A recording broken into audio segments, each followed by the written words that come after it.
Mire usted, parece ser que ahora que estamos viviendo la contingencia de COVID-19, se ha puesto en evidencia que en esta sociedad en la que vivimos aún se dan muchos casos de violencia en el hogar. Las causas y razones pueden ser de muchos tipos, pero en este programa trataremos precisamente de platicar de las principales causas y de las acciones y programas que las entidades gubernamentales o los grupos sociales desarrollan para evitar que esto suceda en una sociedad como en la que vivimos hoy. Soy Sergio Fernández Delgadillo, bienvenidos a Mundo Sustentable.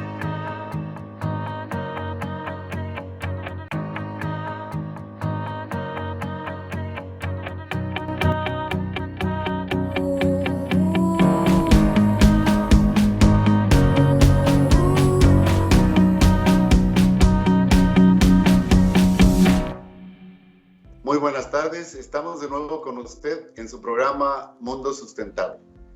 Y mire, ahora que hemos estado confinados a nuestros espacios, a nuestros hogares, hemos escuchado mucho en las noticias respecto a un aumento en la violencia en el hogar. Y es necesario que platiquemos y que entendemos cómo esta fenomenología se puede dar en lugar de que en una situación crítica como la que estamos viviendo, mostremos una situación de mayor unidad entre los seres que conformamos una familia. Y para hablar de este asunto de violencia en el hogar, hemos invitado a la maestra en ciencias María Guadalupe Elosegui Martínez, quien es la responsable de la Unidad de Igualdad de Género en el Instituto de Profesionalización para el Servicio Público del Estado de Nuevo León. Maestra María Guadalupe, buenas tardes, bienvenida a Mundo Sustentable. Doctor, es un honor estar de invitada en su programa el día de hoy. Un gran saludo a toda su audiencia. Muchísimas gracias. Maestra, podemos empezar por tratar de hacer una definición. Digo tratar de hacer porque creo que de repente los autores que hablan de definiciones o incluso entre las leyes mismas a veces hay discrepancias. ¿Cómo podríamos definir esta situación de violencia? Y también me puede decir si es posible distinguir diferentes tipos de violencia. Sí, por supuesto.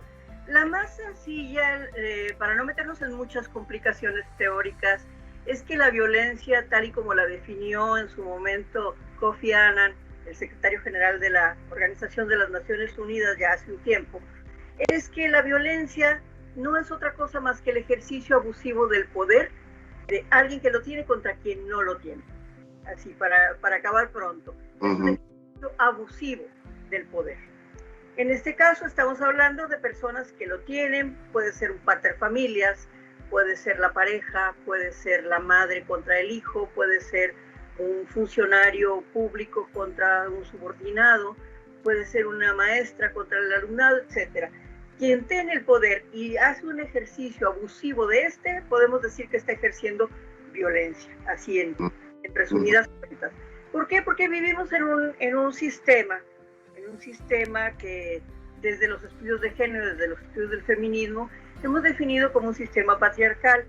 El patriarca, o sea, el pater, siempre ha tenido el poder. Hablamos y aquí no se trata de hablar mal de los varones, es un sistema que se ha formado, que se ha integrado así desde hace milenios y que bueno, obviamente los varones al ser los dueños del poder económico, político, social, militar, religioso, académico, de los medios de comunicación, etcétera, ha acaparado todo tipo de poderes y bueno, se le hace fácil abusar de pronto contra quienes no lo tienen. Y bueno, tipos de violencia, al menos nuestra ley de acceso de las mujeres a una vida libre de violencia ha tipificado ya cuando menos nueve tipos de esta violencia y están perfectamente definidos ahí y los conocemos muy bien, pero sobre todo conocemos sus efectos. Uno es la violencia física, violencia que se ejerce sobre los cuerpos, ¿no? Los golpes, los moretones, las fracturas, las quemaduras, etcétera, cosas inenarrables de pronto cuando esta violencia se exacerba. Tenemos ese tipo de violencia. Afortunadamente está debidamente sancionada en los códigos penales, en todas las leyes ya tenemos un tipo de sanción a ejercer contra este tipo de violencia que sigue vigente, ¿no? Pero ya es menos común que los otros tipos, porque precisamente acarrea sanciones penales, ¿no? Incluso. La violencia psicológica, al no ser evidente, es una de las más perniciosas, puesto que su permanencia a lo largo del tiempo afecta de manera definitiva la vida de las personas que viven este tipo de violencia. Un hombre, una pareja, una persona puede ejercer violencia psicológica contra otra y no se nota porque no hay daños evidentes físicos, digamos, no deja huellas ahí. Pero los efectos que se reflejan en la baja autoestima, en ideación suicida incluso, van afectando, van minando paulatinamente la vida de las personas y tiene efectos bastante importantes. Tenemos la violencia sexual, es terrible, es una de las que en Nuevo León precisamente tenemos los más altos índices de violencia sexual. La violencia sexual se presenta no solamente en las chicas que pueden ser violadas en las calles, la violencia sexual está al interior de los hogares ahora mismo, se ejerce contra menores de edad, se ejerce de un cónyuge contra el otro, se ejerce en familia. Y esta es una de las violencias más silenciosas, más calladas. La gente tiene mucha vergüenza de denunciarlo porque estamos hablando de incesto.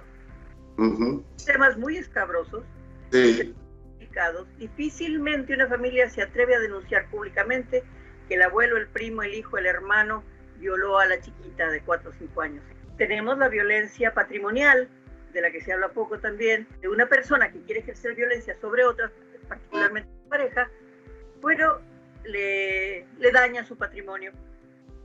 Y pueden no ser cosas de alto valor, digamos, pueden ser cosas de valor estimativo, como la foto de bodas, por decirle algo, ¿no? Se rompe la foto y eso le ocasiona un daño patrimonial a la persona, porque son sus propiedades, sus objetos de más valor. Pero también hay quien en el calor del arrebato de la ira va y le prende fuego a la casa. Nos hemos enterado de muchos casos de ese tipo, ¿no? La violencia económica es otro tipo de violencia también, en la cual esta puede no ejercerse en familia. Puede ser el que le paguen menos salario a una mujer por hacer el mismo trabajo que un varón. Y esto es muy... A las mujeres nos pagan entre un 17 y un 34% menos en el ingreso global, digamos, que a los varones por hacer exactamente el mismo trabajo. Entonces, esa es una violencia de tipo económico. Se ve mermado nuestro ingreso, se ven limitadas nuestras posibilidades, se ven limitadas nuestras oportunidades también. Y bueno, es un tipo de violencia. La otra es, hay parejas que le decomisan la raya a las obreras, que no les permiten disponer de su dinero, del dinero que ganan, para que se considere necesario, ¿no? El control sobre los ingresos es un control importante. Ya en otras clases sociales, el control de la tarjeta de crédito, por ejemplo, o el acceso a ciertos bienes como los automóviles, etcétera, ¿no? El acceso a las cuentas de ahorro en común. En fin, la violencia económica tiene muchos rostros y siempre está dañando también, por supuesto, la supervivencia y la calidad de vida de las personas. Muy bien, maestra. Nos ha dado toda una lección de la categorización de los tipos de violencia, pero es tiempo de hacer un corte. ¿Me permite? Y regresamos a platicar con usted. No se vaya, en un momento regresamos.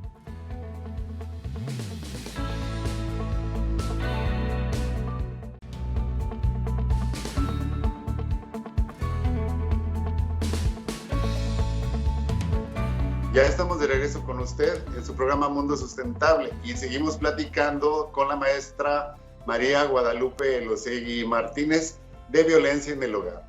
Maestra, mire, con esta descripción que me hace usted de los tipos de violencia, parece ser que el detalle del patriarcado se queda ya también muy corto, ¿no? Ya el impacto ya no es solamente aquella situación que se derivaba del padre con las hijas o del esposo con la esposa, sino que es una sociedad en movimiento que tiene una serie de factores y podemos pensar que esto sigue normalizado como cuando hablábamos de aquella situación del impacto del patriarcado.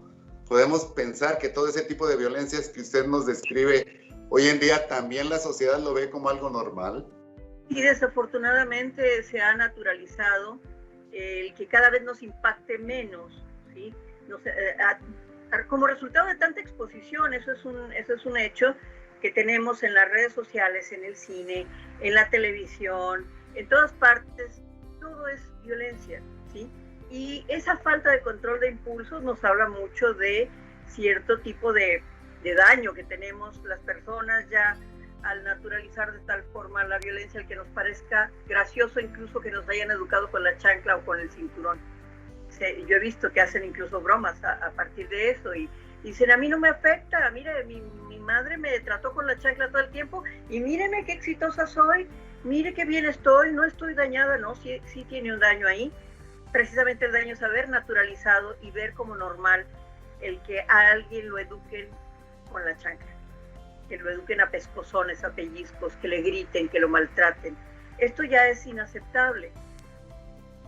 Desde el momento en que empezamos a insertar, y afortunadamente ya tenemos esa reforma en nuestra Constitución, el marco de derechos humanos, ¿sí? Que es ese inmenso paraguas que garantiza una vida mejor para cada una de las personas. Bueno, pues a quienes trabajamos en el servicio público no nos queda otra más que hacer el mejor de los esfuerzos para que todas estas cuestiones se vayan eliminando, se vayan erradicando de la vida pública, de la vida social, de nuestros hogares, porque la verdad es que nadie vino a este mundo a ser infeliz. Tenemos que tratar de armonizar mejor nuestras existencias, porque no es posible vivir en un mundo tan violento. Yo creo que a estas alturas a nadie le pasa por la cabeza que saliendo a la calle alguien le vaya a dar un bofetón o la vaya a agredir. O sea, son cuestiones que tenemos que ir erradicando de nuestra vida, pero desde muy adentro, desde la infancia. La educación para la no violencia empieza 25 años antes de que usted tenga un hijo. Así de sencillo, ¿sí? Uh-huh. ¿Qué medida usted está educado o educada para la convivencia pacífica, armónica, con respeto al otro o a la otra? Entonces, ahí tenemos una gran tarea que hacer desde las instituciones, desde las educativas, hasta todas las dependencias de los gobiernos estatales, federales, municipales, para que este trabajo vaya permeando. Yo he estado trabajando en este tema a lo largo de casi 20 años, primero en el periodismo y después ya en el servicio público, en el Instituto Estatal de las Mujeres y ahora en el Instituto para la Profesionalización del Servicio Público, donde hemos emprendido como una gran tarea, como un gran reto, el ir instruyendo, ir educando, ir sensibilizando a las personas en los derechos humanos, en los derechos de las mujeres, en los derechos de niños, niñas y adolescentes, en los derechos de las personas adultas mayores, porque si no comprendemos ese marco de derechos, ¿sí? Vamos a seguir viviendo en esa concepción de que siempre hay alguien al mando, el pater, familia, que es señor de horca y cuchillo y toma todas las decisiones de toda la familia, y si no se hace lo que él dice, entonces está ya en ira, ¿no? Esta poca también educación para las emociones, que no la hemos tenido en México. Nadie nos educa para controlar o para conocer nuestras emociones.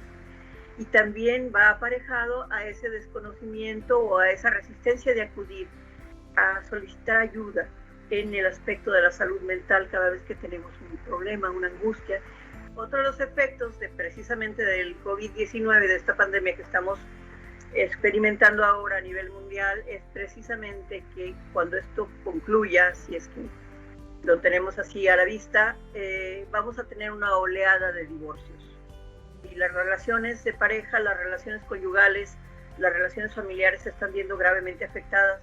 Las estadísticas nos hablan de que se ha incrementado hasta un 400% la violencia en doméstica, la violencia en casa.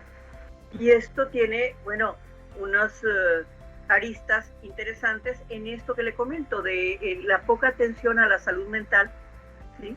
No estamos acostumbrados a pedir auxilio en ese sentido. Se nos van a incrementar también la tasa de suicidios, que ya de suyo es muy preocupante porque cada vez sucede a edades más tempranas. Tenemos, aparte de la afectación económica, tenemos todo tipo de duelos, ¿no? El de la propia enfermedad, la afectación de la salud, el miedo que están experimentando muchas personas adultas mayores porque nos han dicho que somos los más vulnerables. ¿Sí? Hay una situación de soledad también que conlleva también depresiones, que conlleva ideaciones de otro tipo, todas ellas como resultado de este confinamiento que estamos experimentando. Entonces es lógico que suceda, que se incremente la violencia y que la convivencia se haga muy, muy difícil. No todas las familias viven en un espacio muy amplio. Tenemos también desde ahí que ver los espacios del confinamiento son pequeños, a veces hay solamente 2, 3 recámaras en los departamentos, hay mini casas, el hacinamiento provoca muchas fricciones, muchos roces y sobre todo la convivencia a la que no estábamos acostumbrados.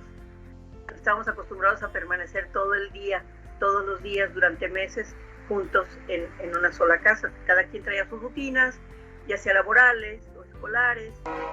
Todas estas circunstancias están afectando de una manera muy importante a toda la sociedad.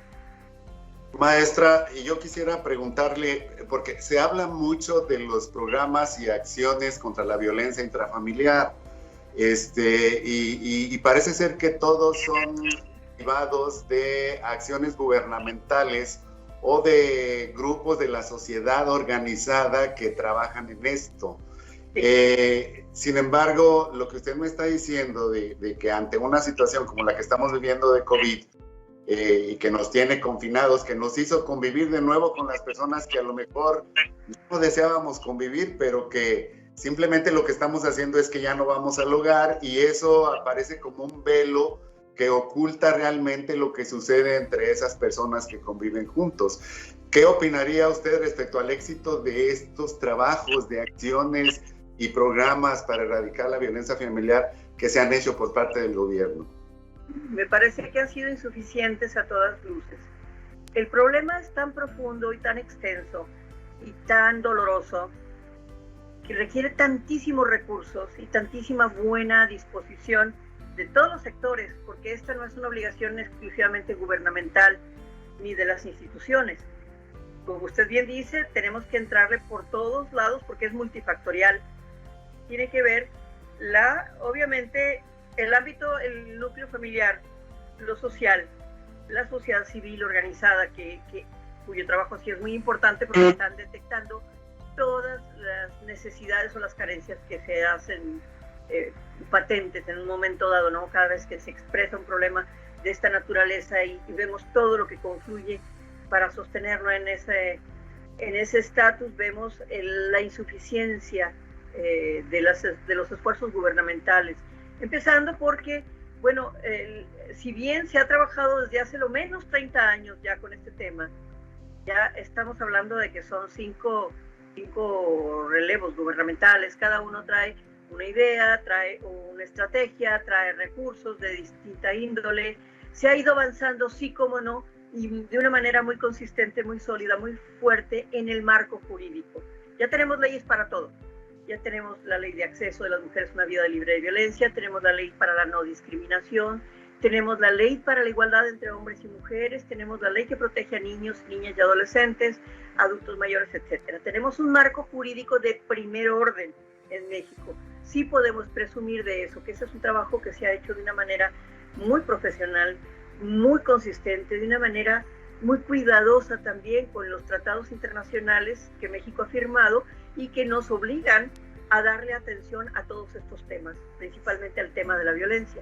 Sí. Ahí hemos avanzado de una manera espectacular. Sí, a mí me parece muy interesante, por ejemplo, que en la ley de la violencia contra las mujeres hayan incorporado a la relación docente como parte de las situaciones de acoso. Eso fue algo muy importante, que de hecho hizo mover los protocolos que las universidades habían establecido precisamente para tener cuidado con estas cosas. Así es, doctor. Como ven, incluso las universidades no están exentas de albergar la violencia sexual en sus instalaciones. Esto es un hecho. La sociedad civil organizada, el movimiento amplio de mujeres, sobre todo las más jóvenes ahora, ya no están dispuestas a tolerar o a aceptar tan fácilmente las violencias en sus vidas, y entonces claro, exigen presionan y demandan respuesta institucional. Qué bueno que la Universidad Autónoma de Nuevo León ha hecho el esfuerzo en ese sentido y ha creado su protocolo y su unidad de igualdad de género, que está trabajando de una manera muy importante también. Porque... Doctora, maestra, tengo que hacer otro corte, pero me parece muy importante lo que nos está diciendo. Permítame hacer un corte y regresamos con usted. Claro. No se vaya, estamos platicando con la maestra María Guadalupe Elosegui de violencia en el hogar. En un momento regresamos.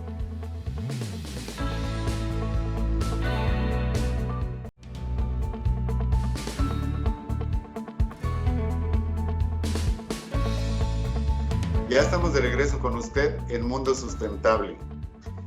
Maestra María Guadalupe, estábamos hablando de los avances que ha habido precisamente en los aspectos legales. La legislación ha cambiado en favor de que todas estas cosas vayan desapareciendo en el paso del tiempo. Ya es una situación judicializada, la gente se puede acosar a la persona, puede acusar a la persona que la está agrediendo.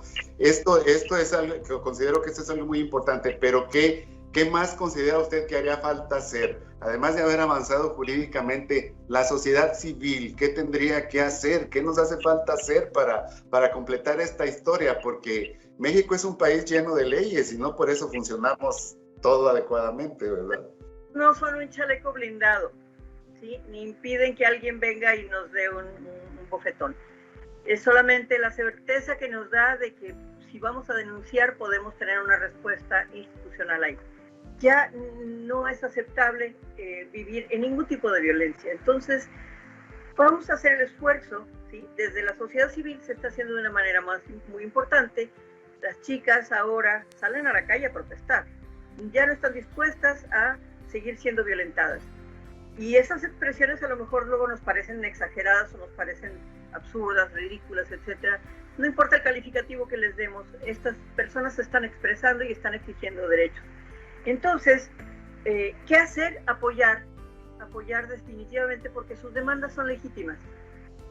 No piden otra cosa más que no vivir en violencia. O sea, y también tenemos que trabajar mucho al interior de las familias, en las instituciones, en el ámbito escolar también, en el tema de la educación emocional. ¿Sí? Es muy importante el aprender a controlar las emociones, a identificarlas y saber qué hacer con ellas. Porque las únicas emociones que se nos permiten, por ejemplo, son a los varones la ira, la rabia, se les permiten perfectamente. Los niños no lloran, se dice por ahí. A las mujeres se nos permite el llanto, ¿sí? Son estereotipos implantados desde las cuestiones estereotipadas de género, pero no se nos educa para la emotividad, para la ternura, para la afectividad, para el afecto, para el amor. No estamos preparados para el amor. Tenemos otro gran déficit y un enorme problema, enorme, y creo que está gestando ahora mismo un 80% de la violencia que estamos viendo, que se trata de la corresponsabilidad. Uh-huh.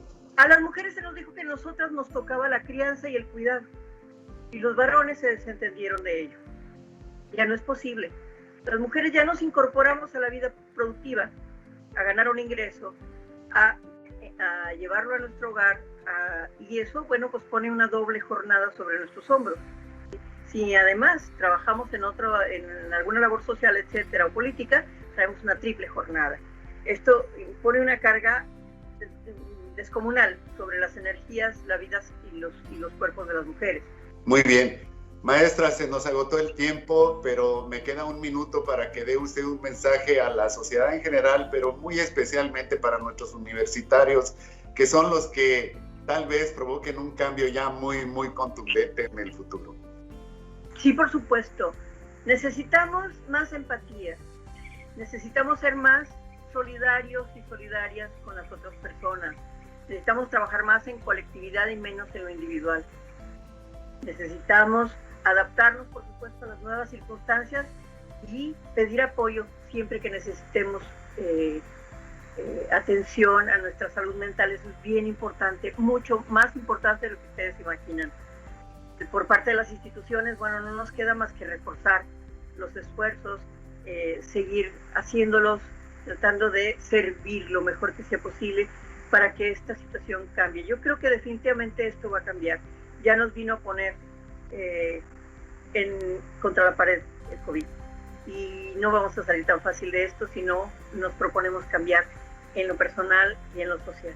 Muchas gracias por la invitación, doctor Fernández. Ha sido un placer acompañarles esta tarde. Muchísimas gracias a usted, maestra María Guadalupe. Y mire, usted todo lo que nos ha dicho la maestra María Guadalupe lo seguí. Necesitamos entender primero que somos iguales, pero además que trabajando en equipo es la única manera que como podremos salir adelante en el futuro. Yo se lo digo cada vez que usted ve mis programas. Usted es parte importante de este cambio. Lo espero en los siguientes programas de Mundo Sustentable. Gracias, maestra. Gracias, público. Gracias a todos ustedes.